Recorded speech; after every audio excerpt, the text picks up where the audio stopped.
साहिल जो एक घने जंगल में गुम हो चुका है।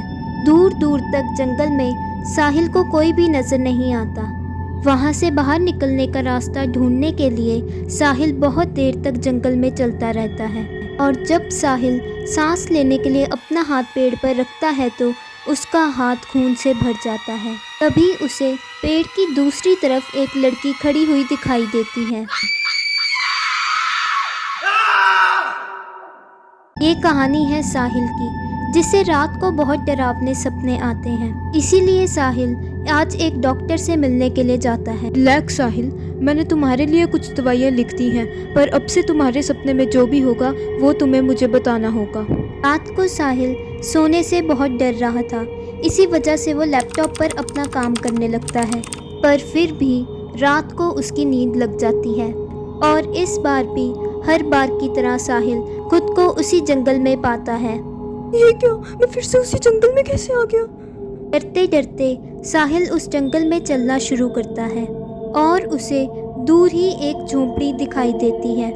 पास पहुंचकर उसे झोंपड़ी के बाहर एक लड़की दिखाई देती है जो उससे पूछती है, कौन है आप और यहाँ पे क्या कर रहे हैं? और अचानक से वो लड़की वहां से गायब हो जाती है। साहिल झोंपड़ी के अंदर जाकर देखता है जहां उसे उसी लड़की की एक तस्वीर मिलती है। ये तो वही लड़की है। चले जाओ यहाँ से, तुमने मुझे और मेरी बेटी को मारा है, चले जाओ। मैंने तो कुछ भी नहीं किया और आप मर चुके हैं, ये क्या? वो बूढ़ी औरत वहां से गायब हो जाती है। साहिल उस डरावनी झोंपड़ी से बाहर निकल आता है। रात के सन्नाटे में साहिल उस जंगल में अकेला चलता रहता है। एक पुराने ब्रिज के पास पहुंचकर साहिल को किसी की पायल की आवाज सुनाई देती है, जिसे सुनकर वो एक नदी के पास पहुंच जाता है। नदी के किनारे पर उसे एक लड़की बैठी हुई मिलती है। राजकुमार, आप आ गए। याद है हम यहीं पर बैठकर कैसे बातें किया करते थे, पर अब। साहिल अपनी जान बचाने के लिए वहां से दूर भागने लगता है, पर तभी उसके सामने राजकुमार, मैं आपको अपने साथ लेने आई हूँ। ये मेरे साथ क्या हो रहा है? कौन है वो लड़की? क्यों आती है मेरे सपने? डॉक्टर, मुझे रोज वही लड़की मेरे सपने में दिखाई देती है। आप कुछ तो कीजिए, मुझे बहुत डर लग रहा है। साहिल, मैंने तुम्हारे लिए एक थेरेपी डिजाइन की, कल तुम्हारा पहला सेशन लूंगा। रात को साहिल की नींद किसी आवाज को सुनकर खुलती है जो उसके बाथरूम से आ रही थी। जैसे ही साहिल पानी को बंद करने लगा था, उसे फिर से वही पायल की आवाज सुनाई देती है, जिसे सुनकर वो लिविंग रूम की तरफ चलता है। ये क्या? मैं तो लिविंग रूम में गया था, मैं इस झोंपड़ी के बाहर कैसे पहुंच गया? आप मुझे भूल गए राजकुमार, मैं नदी के किनारे आपका इंतजार कर रही थी, और जब मैं घर वापस लौटी तो मेरी झोंपड़ी में आग लगी हुई थी। मेरी माँ को बचाने के लिए जब मैं झोंपड़ी में गई तो हम दोनों वहाँ जलकर राख हो गए। ये सब आपकी वजह से हुआ है, राजा जी ने हमारी झोंपड़ी में आग लगवाई थी। मुझे सब कुछ याद आ गया। पिछले जन्म में मैं तुमसे बहुत प्यार करता था, पर मेरे पिता ने तुम्हें मरवा दिया। मुझे माफ कर दो, माफ कर दो। हमें मुक्ति नहीं मिली, हमें मुक्ति दिलाओ। साहिल ये सब कहानी जानकर बहुत परेशान हो जाता है। अगली सुबह साहिल उसी झोंपड़ी में पहुंचता है और उन दोनों की आत्मा की शांति के लिए हवन भी करवाता है।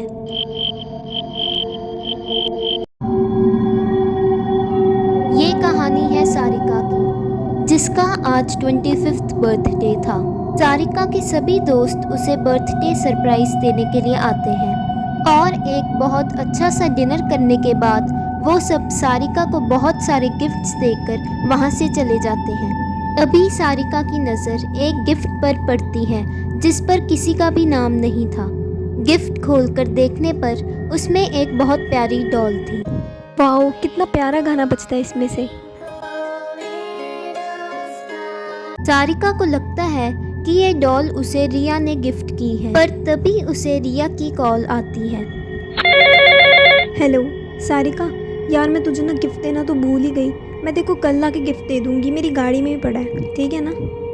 सारिका को डॉल्स बहुत पसंद थी, इसीलिए वो उस डॉल को अपनी डॉल्स की कलेक्शन में रख देती है।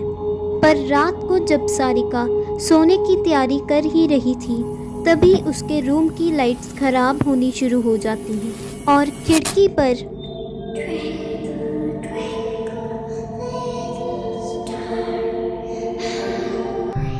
अचानक से वो लड़की खिड़की से गायब हो जाती है। सारिका डरते डरते अपनी डॉल्स की कलेक्शन की तरफ देखती है।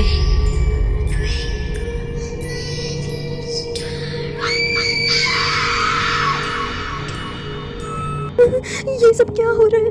और तभी सारिका के पास वही लड़की आ जाती है। अब मुझे मुक्ति मिल गई, पर तुम्हारी बारी। ये क्या मैं डॉल में कैसे आ गई? मैं डॉल कैसे बन गई? दूसरी तरफ रिया, जो अपने घर पर आराम से सो रही थी, उसे घर के बाहर से किसी के रोने की आवाज़ आती है और बाहर जाकर देखने पर उसे बाहर एक डॉल मिलती है, जिसे वो अपने साथ अपने घर ले आती है। रात के 12 बजे फिर से वही गाना बजता है, जिसे सुनकर रिया भी अपनी नींद से उठ जाती है। मैं तुम्हारी दोस्त हूँ रिया, सारिका, मुझे बचाओ रिया। सारिका, ये क्या हो गया तुम्हें? और ये तुम डॉल कैसे बन गई? मैं मरना होगा, तभी मुझे इस डॉल से मुक्ति मिलेगी। और रिया अपने घर से बाहर भाग जाती है। रोड पर उसे दूर ही एक औरत मिलती है। आंटी, आपको तो सब कुछ पता होगा, आप तो सारिका की नेबर है ना? क्या हो रहा है उसके साथ? रिया, मैं तुम्हारे पास ही आ रही थी। वो डॉल सारिका को मैंने ही दी थी। वो डॉल दिखने में तो बहुत मामूली सी होती है, पर वो असलियत में एक श्रापित डॉल है जो अपना शिकार खुद ढूंढती है, और जो भी उसका शिकार बनता है उसकी आत्मा उस डॉल में कैद हो जाती है, और अपने आप को उस डॉल की शराब से बचाने के लिए उसे किसी और को मारना पड़ता है। सारिका खुद को मुक्त कराने के लिए तुम्हें अपना शिकार बनाएगी। से बचने का एक ही रास्ता है, तुम्हें उस डॉल को आग लगाना होगा जब सारिका की आत्मा उसमें से निकलकर तुम्हें मारने की कोशिश करेगी।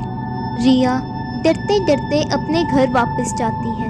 घर अंदर से बहुत डरावना लग रहा था, पर तभी रिया को अपने सामने रिया, तुम वापस आ गई। अब तुम्हें मरना होगा। रिया जल्दी से अपने रूम की तरफ भागने लगती है।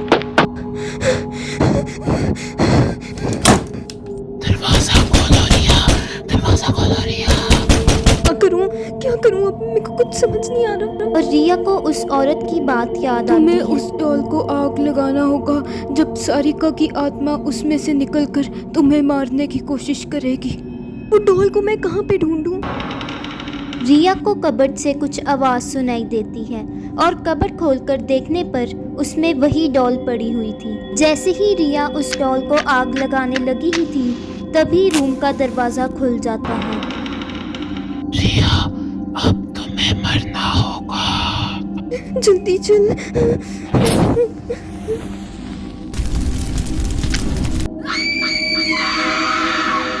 रिया उस डॉल को आग लगा देती है। रिया उस दिन से डॉल से बहुत नफरत करने लगती है और अपनी दोस्त सारिका को भी याद करती है। रिया उन भयानक यादों को भूलने के लिए अपने शहर को भी छोड़ देती है। 2 हफ्ते बाद एक बच्ची जो अपने घर के बाहर खेल रही थी, उसे वही डॉल मिलती है, जिसे वो अपने साथ अपने घर ले जाती है। ये कहानी है ईशा की, जिसे फोटोग्राफी का बहुत शौक था और इसी वजह से वो देश के अलग अलग जगहों पर फ़ोटोज़ खींचने का काम करती थी। एक दिन जब ईशा अपनी फ़ोटोग्राफी के लिए अगली जगह ढूंढने के रास्ते पर चल रही थी, तभी उसे रास्ते में एक जालपुर नाम का गांव मिलता है, जिसका जिक्र मैप में बिल्कुल भी नहीं था। गांव की खूबसूरती देखकर ईशा वहां अपनी फ़ोटोग्राफी के लिए कुछ दिन रहने का फ़ैसला करती है और वो पास ही के एक घर में जाती है, जहां उसे एक बूढ़ी औरत मिलती है। हाँ, तुम इस गांव में रह तो सकती हो, पर शायद तुम्हें इस गांव के बारे में पता नहीं है। ये गांव दिन में जितना खूबसूरत होता है, उतना ही डरावना रात को। कल रात को जो यहाँ हुआ, उसे सुनकर तुम बहुत डर जाओगी। राजू के पापा, दरवाज़ा खोलिए, मैं आ गई हूँ, देखो बाहर। महेश नींद में अपने घर का दरवाज़ा खोल देता है। महेश, तुमने दरवाजा खोल दिया।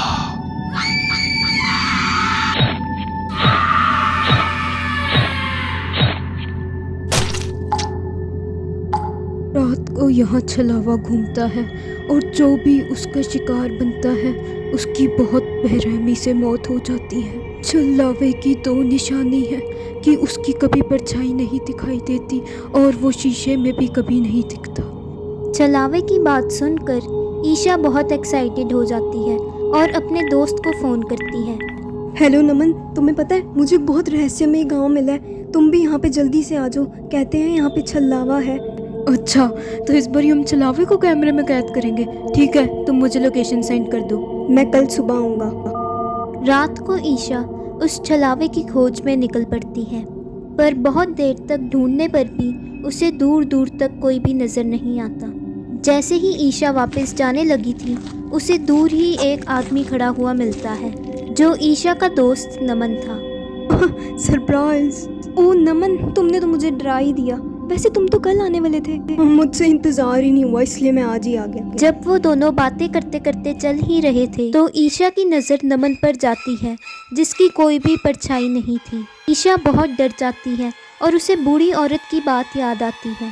छलावे की कोई भी परछाई नहीं होती। क्या हुआ ईशा, तुम मेरे साथ नहीं चलोगी? भागते भागते ईशा उस बूढ़ी औरत की झोंपड़ी तक पहुंचती है। मैंने तुमसे मना किया था कि रात को बाहर मत निकलना, वरना तुम्हें छलावा दिखेगा। ईशा की नज़र पास पड़े शीशे पर जाती है, जहां बूढ़ी औरत की कोई भी परछाई नहीं थी। मैंने तुमसे कहा था ना, रात को छलावा दिखाई देगा। आंटी, ये आपको क्या हो गया? ये सब क्या हो रहा है? ये सब सच नहीं हो सकता। ये गाँव कहाँ चला गया? ये सब मेरे साथ क्या हो रहा है? कोई तो बचाओ मुझे। ईशा ये सब सोचकर बहुत घबरा जाती है और वो वहीं बेहोश हो जाती है। अगली सुबह ईशा अलार्म की आवाज़ सुनकर अपनी नींद से उठती है। ये क्या? मैं अपने घर पे कैसे आ गई? मैं तो उस जालपुर गांव में थी ना, मैं यहाँ पे कैसे आ सकती हूँ? ईशा बेटा, नीचे आके खाना खा ले। मम्मी, मैं कल रात को कहाँ पे थी? ईशा, तुम ये कैसी फजूल की बातें कर रही हो? कल तुम पूरा दिन अपने कमरे में ही तो थी। ये सब सुनकर ईशा बहुत हैरान हो जाती है और अपने कमरे की तरफ भागती है। ईशा अपने दोस्त नमन को कॉल करती है।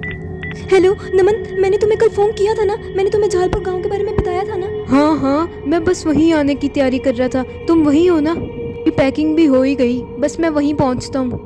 नहीं, मैं वहाँ पे नहीं हूँ। तुम मुझे मेरे घर से पिक करो, मैं तुम्हें सब कुछ बताऊंगी रास्ते में क्या हुआ है। ईशा और नमन जालपुर गांव की खोज में निकल पड़ते हैं और पूरी रात ढूंढने के बाद सुबह उन्हें जालपुर गांव मिल जाता है। जालपुर गांव दिखने में बिल्कुल वैसा ही था जैसा ईशा ने अपनी हकीकत या फिर सपने में देखा था।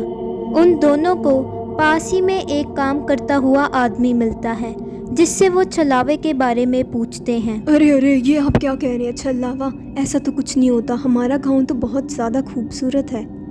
पूरी रात सफ़र करने के बाद वो दोनों यहीं पर एक दिन रहने का सोचते हैं। ईशा, बाहर आओ।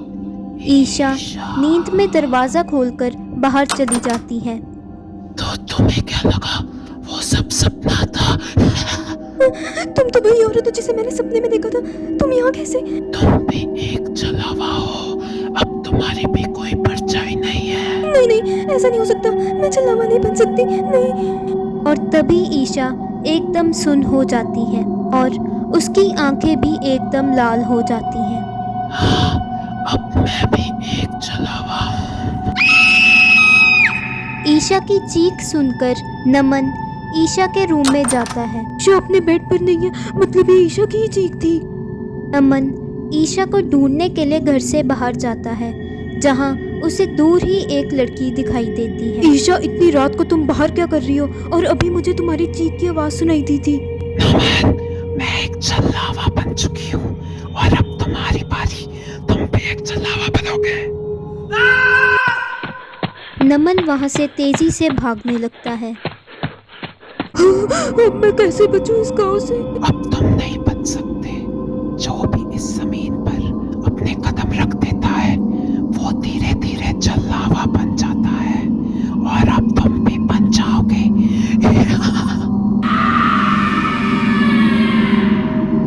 नमन की भी आंखें धीरे धीरे लाल हो जाती हैं और नमन भी एक छलावा बन जाता है। एक हफ्ते बाद एक कपल झगड़ते हुए गाड़ी से जा रहे थे। पंकज, मैंने तुमसे कहा था ना कि हम लोगों को मैप लेके आने चाहिए।